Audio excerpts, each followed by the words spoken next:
And now I'd like to introduce our National President, Allan Gyngell. Allan succeeded Kim Beazley as National President of the AIIA 2 years ago, since when we've been very fortunate to have him as our leader. He's had an illustrious career as a former diplomat, the inaugural director of the Lowy Institute for International Policy, and then Director General of the Office of National Assessments. In 2007, he co-authored with Michael Wesley the book Making Australian Foreign Policy, and in 2017, his book, Fear of Abandonment, Australia in the World Since 1942, was released to considerable acclaim. Allan is often quoted in the press on many aspects of Australian foreign policy, and I can also recommend to you all his regular podcasts as part of the Australia in the World series, which is produced by AIIA. Allan also is the author of an article headed History Hasn't Ended, How to Handle China, in the latest edition of Australian Foreign Affairs. I read an edited extract in the latest weekend Australian newspaper, and I recommend this article as an example of Allan's superb analysis of Australian foreign policy. As I said earlier, Australian Foreign Affairs is a sponsor of today's session sponsor, and the latest edition, including Allan's article, is being launched at today's conference. So please welcome Allan Gyngell.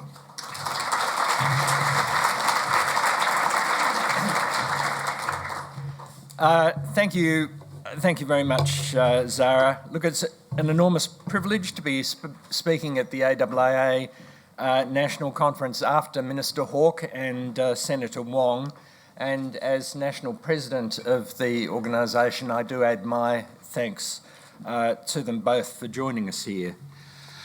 2019 is the centenary year of the Paris Peace Conference that brought an end to the First World War. It was the discussions there between the Allied delegates, including Australians such as John Latham, which planted the seed for the establishment of this organisation, first as a branch of Chatham House, then as independent state-based bodies, and finally, after 1932, as a national institute.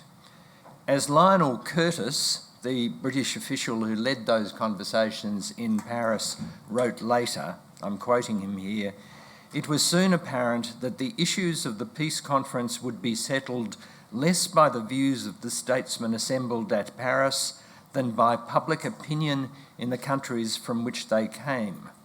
And it was clear that as time went on, governments in their conduct of foreign affairs would come to rely more and more on the support of their citizens. The creation of an informed public opinion on international affairs was therefore one of the prime needs of the future." That's still the Institute's aim, and it's what we're doing again here today at this conference.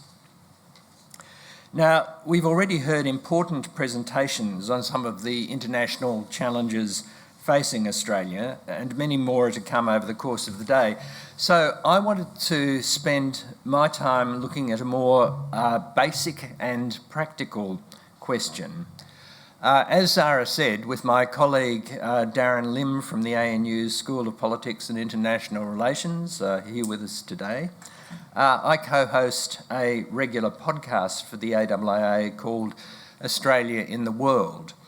In it, Darren and I try to make sense of Australian foreign and national security policy from the perspectives of an IR scholar on the one hand, on his hand, and someone like me who spent most of my career as a practitioner. Now, as Darren and I have been talking about subjects ranging from the demonstrations in Hong Kong to the future of the international trading system, Darren often asks me what Australia can do to respond to a particular situation. How much agency, as the political scientists say, does a country like Australia have? Penny Wong, we just heard say exactly that. We have agency, said Penny. So let me try to ignore the analysis of the world and policy prescriptions for a few minutes and try to answer that question. Is it possible for Australia to influence the direction of the emerging world? And if so, how can we go about it? So I've called these remarks, "What can Australia do?" I think there's a particular reason to turn our mind to this question at the moment, because in some of the dimensions of power, Australia is in relative decline. At the beginning of the 1990s, the Australian economy was bigger than all the ASEAN countries combined. In purchasing power parity terms, Indonesia's economy is now 3 times bigger than ours. Now, that doesn't mean we're in absolute decline, of course. It doesn't mean we won't continue to possess important geopolitical assets and societal strength, including this great continent. But it does mean that if we're to exercise power and if we are to exercise influence in the places that matter most to us, including Southeast Asia and the South Pacific, and the international forums where issues like trade and climate change are addressed, we will have to work harder. Power in global politics comes from a number of different sources. They're obvious when you think about them. They include economic strength, military weight, the soft power capacity to attract others, and the strategic foresight of the country's leaders. The Lowy Institute's annual Asia Power Index is an interesting and sophisticated effort to measure such power.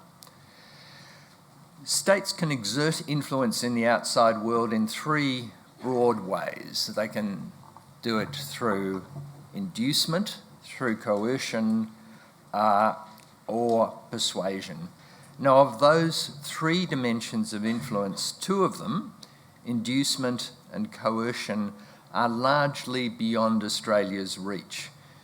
We don't have the resources to induce or bribe other countries on any grand scale, and fear of our economic or military clout is not going to be decisive enough for us to coerce other states to act in ways that might be contrary to their interests.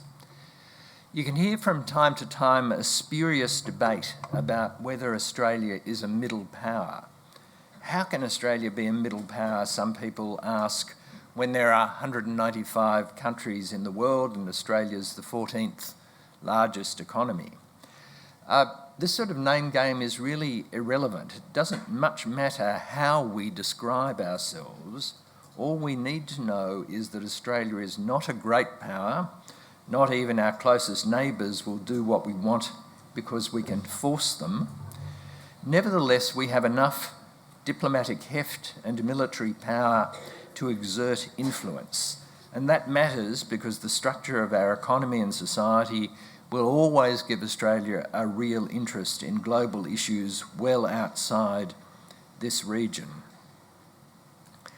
As you would hope from an annual defence budget of $40 billion, the exercise of military power in its own right is not beyond us. Still, in the places where Australia has used military power most effectively in recent decades, East Timor, the Regional Assistance Mission in Solomon Islands, we've always had to work in coalition with others. So even where the military is involved, persuasion is always going to be the most effective tool available to Australia. Historically, Australia has most often tried to exercise our influence by leveraging our relationships with our great and powerful friends. For the first half-century of our existence, we saw our role mostly as one of helping to shape British imperial policy being made in London, to ensure, for example, that Australia's interests in the South Pacific were accommodated. Since the birth of ANZUS, Australia's efforts to change policies on issues important to us have usually involved efforts to influence the United States.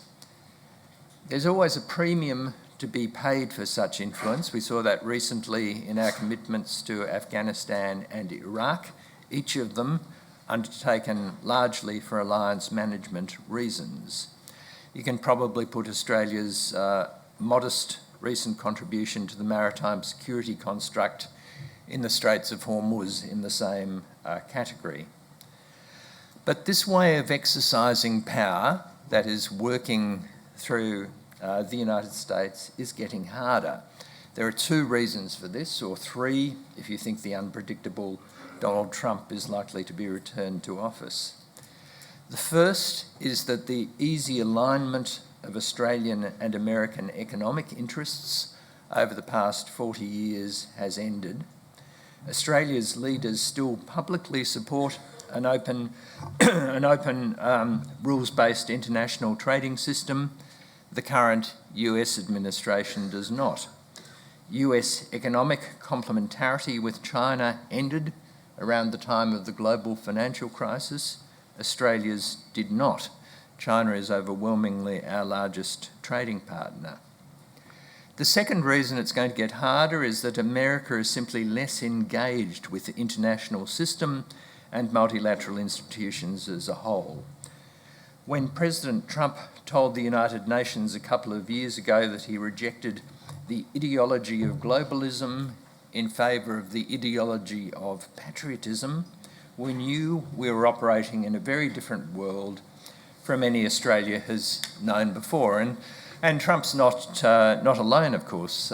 Brexit, the trend of politics within the European Union, the nationalist sentiments manifest in many Asian countries, including China, India and Japan.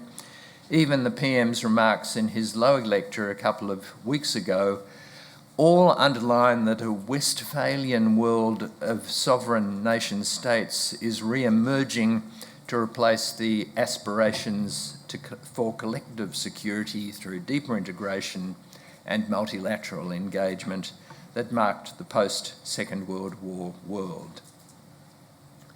Even America's interest in alliances themselves has waned. In recent decades, you've often heard Australian leaders saying that the United States will be asking its allies to do more for themselves, but now Washington is asking its allies to do more for the United States. In principle, of course, Australia could try to influence the other major power, China. We've done that on bilateral issues, but perhaps with the limited exception of the Asia Infrastructure Investment Bank, it's hard to think of any substantial effort in that direction in the multilateral area. So if Australia can't so easily exercise agency through our major ally, what about the other so-called middle powers?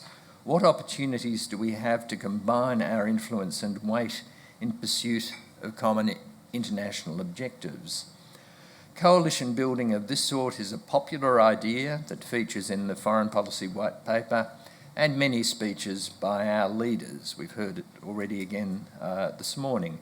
And of course, it's an excellent idea in principle, but it is difficult to achieve.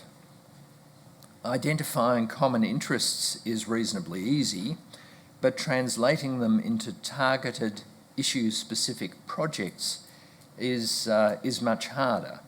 Australia's involvement with Japan in the resurrection of the Trans-Pacific Partnerships is the best recent example of success that I can think of, but it is a rare one, and if people can think of other things, I'm very interested to hear about them. I noted earlier that Australia does not have the resources to induce others to act as we wish, but we still have influence through aid, although that's becoming more difficult as our aid budget shrinks to an all-time low as a percentage of GNI. Minister Hawke noted before that Australian aid in the Pacific is at its highest level now, but that also reflects, I think, a contraction of the span of Australia's aid. The area of the world to which we're contributing is getting smaller. That's I think, a problem because we can exercise agency in that way. The influence we gain through aid is not by buying support for Australian policy, but by reaching beyond transactional exchanges with recipient governments to help align our national development objectives and to shape shared standards and systems. Another form of agency lies in generating the ideas that over time change the world in ways that make it more conducive to Australia. Australia has a rich tradition here, dating back to the setting up of the UN institutions in San Francisco, and including the work that successive governments over 70 years have done in areas including Antarctica, Cambodia, APEC, the arms control regime, particularly with chemical weapons, and you can see Scott Morrison's campaign to control terrorists and extremist messaging on social media platforms as a recent example of that. That brings me to senior leaders and the power of personal persuasion.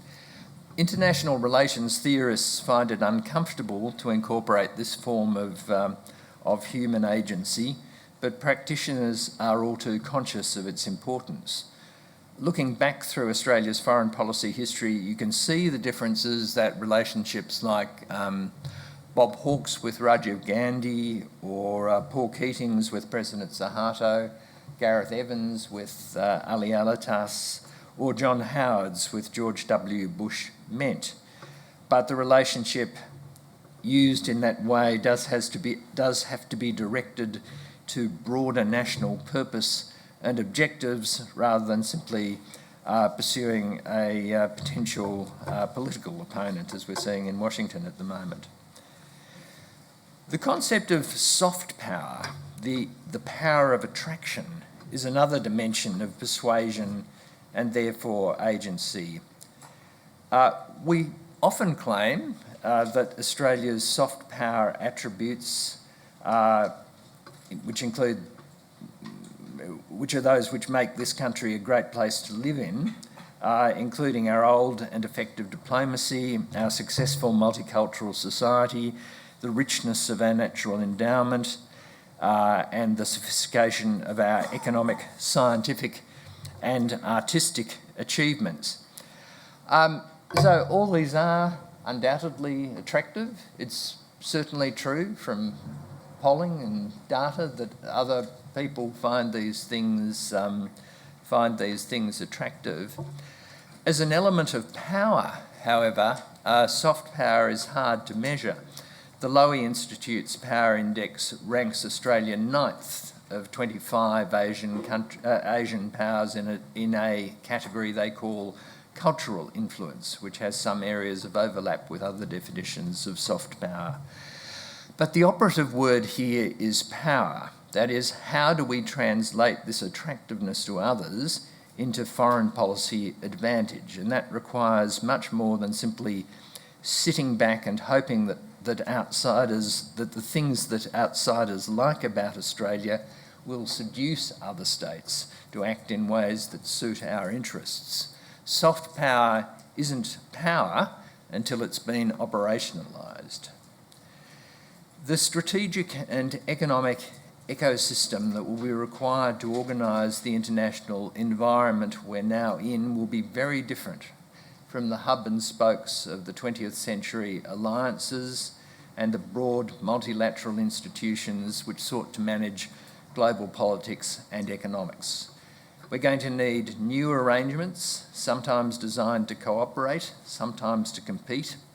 Sometimes the institutional bonds will be economic, sometimes normative, sometimes geographic.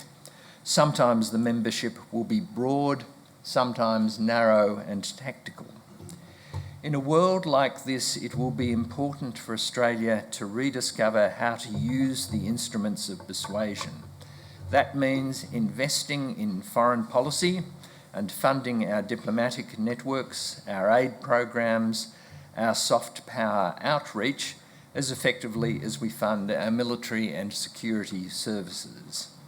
Our former National Executive Director, Melissa Conley-Tyler, points out in the current edition of Australian Foreign Affairs magazine that Australia's combined budget for diplomacy and aid has contracted from $8.3 billion for the 2013-14 financial year, adjusted for inflation, to $6.7 billion for 2019-20. So 8.3 billion 2013-14, 6.7 billion 2019-20.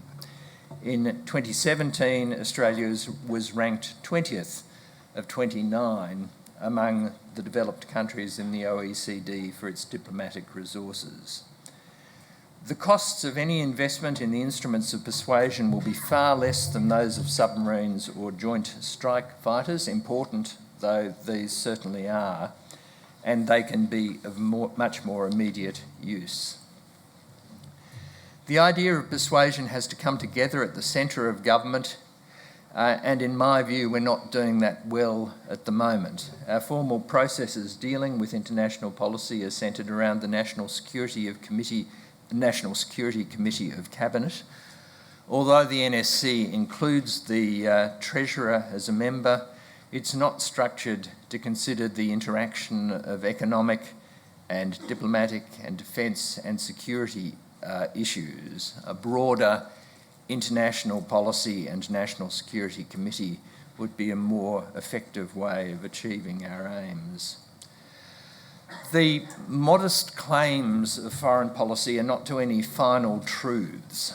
They're to the step-by-step process of advancing our interests and defending our values in the constantly shifting environment of international politics, building the foundations of an international order in which we can continue to defend our interests and pursue our values. That's never been more important. When I spoke at this conference last year, I said that a new bipolar divide is beginning to entrench itself around the Asia-Pacific.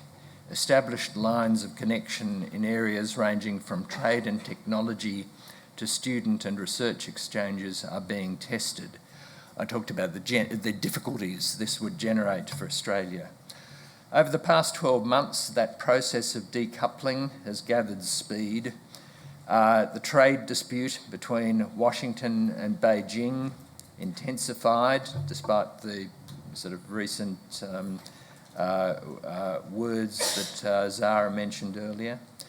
America's demands that its allies and partners line up with it in limiting cooperation with China on certain technologies such as 5G became stronger.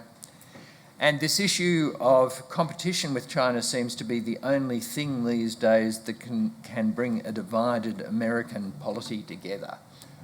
You saw Elizabeth Warren and Ted Cruz on the same side recently on the National Basketball Association. There's nothing else that I can think of that would have caused that.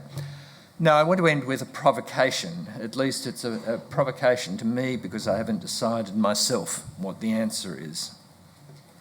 To be very blunt about it, if the ties between Washington and Beijing finally snap and strategic competition across all the dimensions of power becomes the norm, and this is not inevitable, but it's certainly plausible enough to think about, if, as news reports suggested recently, America decided to stop Chinese companies listing on US stock exchanges, or further restrictions were placed on Chinese studying in America, and Washington applied pressure on other countries to take the same action, how could Australia respond? Just to be clear, my question is not what Australia should do, but a more basic one. What could we do?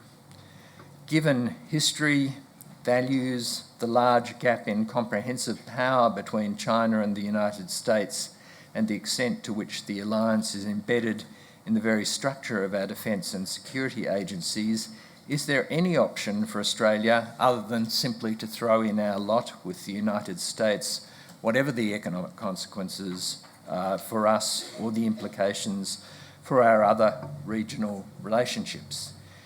In the light of the discussion we've just had about agency, what, if anything, could we do to prevent such a strategic breach occurring or to respond to it if it happens? This is just one of the new sorts of questions Australian foreign policy will face in the period ahead, and one of the reasons the creation of an engaged public opinion is as important now as it was to Lionel Curtis and his colleagues in Paris a century ago. Thanks.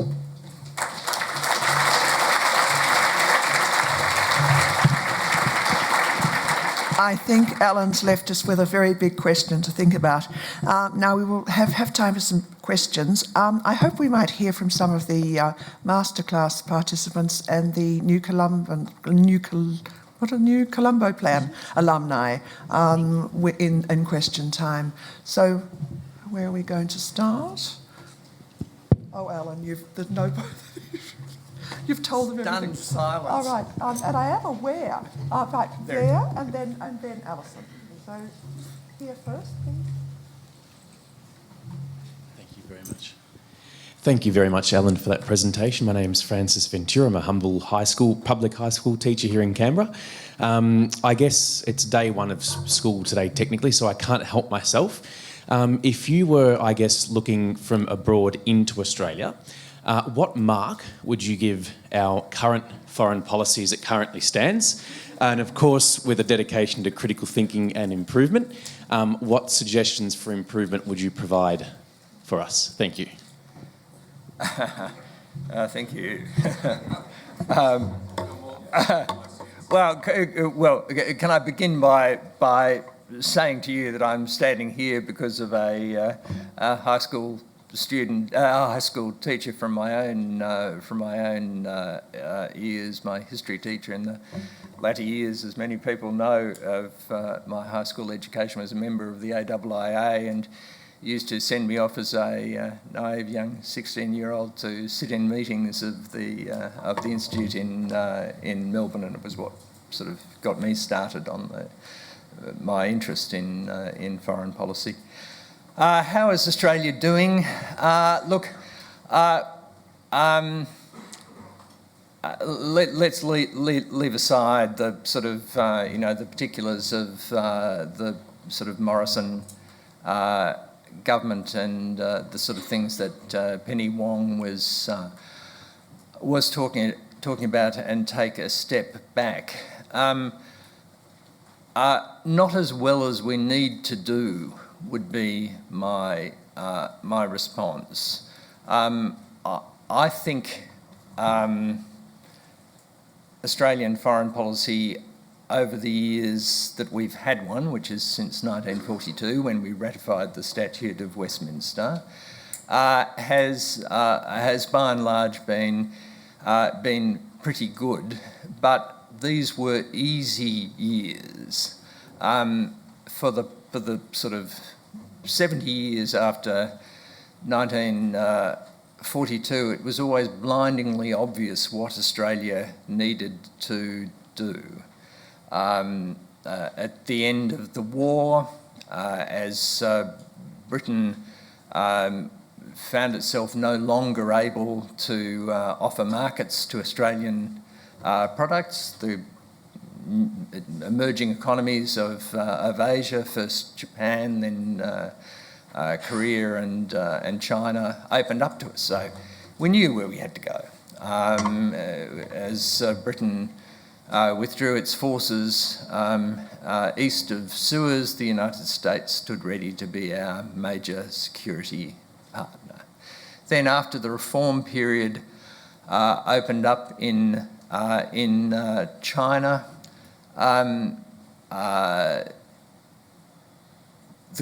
the economic complementarity between China and the United States burgeoned, and Australia was a happy participant in all of that. So, some governments have done better than other governments. Some ministers have been more thoughtful and imaginative than other ministers, but it wasn't hard. It's now, in my view, as hard as it has been at any period since the end of the war. I was reading recently a new book which has just come out on J.B. Chifley and his his engagement with the world. And the thing that struck me about it was how difficult for Australia that time was, as the European colonial powers packed up and left, and we had to make really big decisions about how we would respond, for example, to things like the independence fight in Indonesia. That's the sort of hard world we're now in, and we won't be able to take refuge in the sort of conventional language and thinking that we've used in the past. One more question. We are cutting into morning tea time, so if you could be fairly quick. Thank you, Alan. Good to hear you as always and read you in the latest Australian Foreign Affairs. You've actually... Could you say who you are, Alison, so the room knows, please? Better? No, Could you say who you are? Oh, sorry. Alison Brunowski. I'm a member of AIIA New South Wales, pardon me, and a former colleague of Alan's.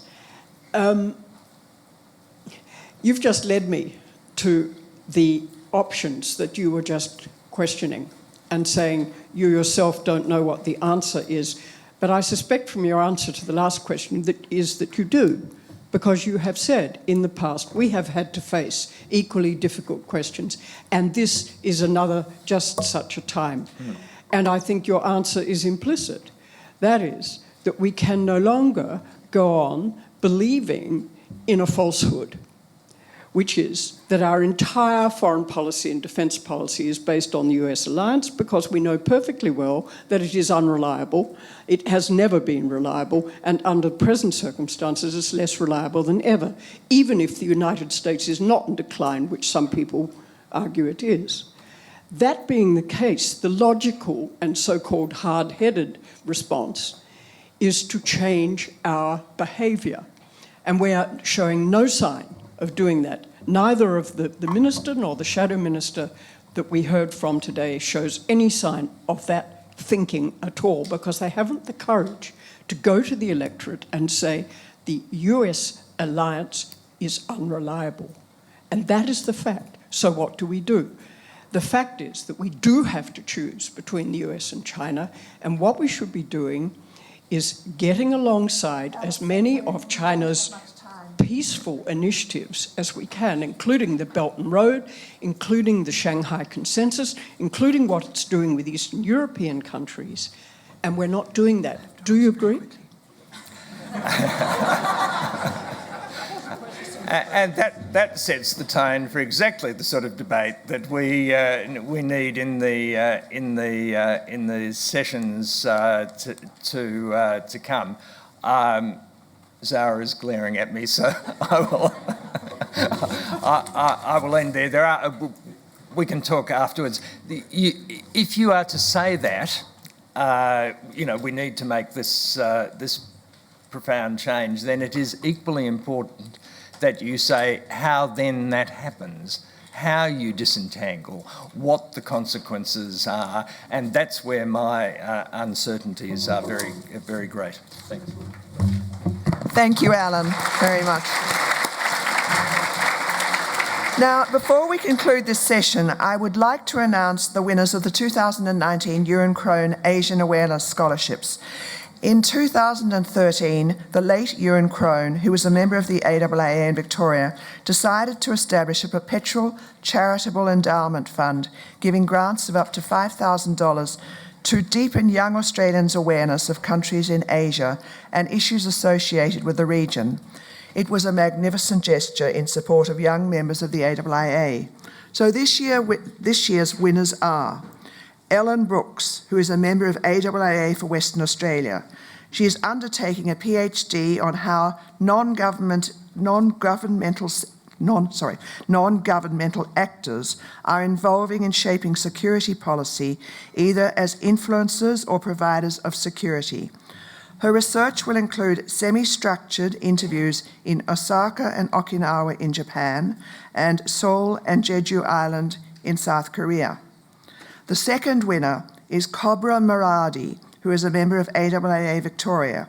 She has completed a Bachelor of Laws and International Relations and an honours thesis on prosecutorial independence at La Trobe University. She recently commenced a 6-month internship with the United Nations Assistance Mission to the Khmer Rouge trials at the Extraordinary Chambers in the Courts of Cambodia. Unfortunately, neither of the recipients could be here today to receive their awards, but please join me in congratulating them both in absentia and wishing them well in their endeavours.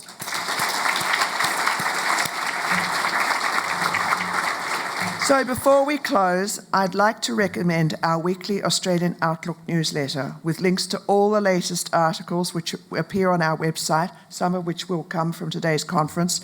Just go to www.internationalaffairs.org.au and sign up at the bottom of the homepage. So thank you all for attending this first session. We now have morning tea, and if you could please be back in this room by 11:15. Thank you.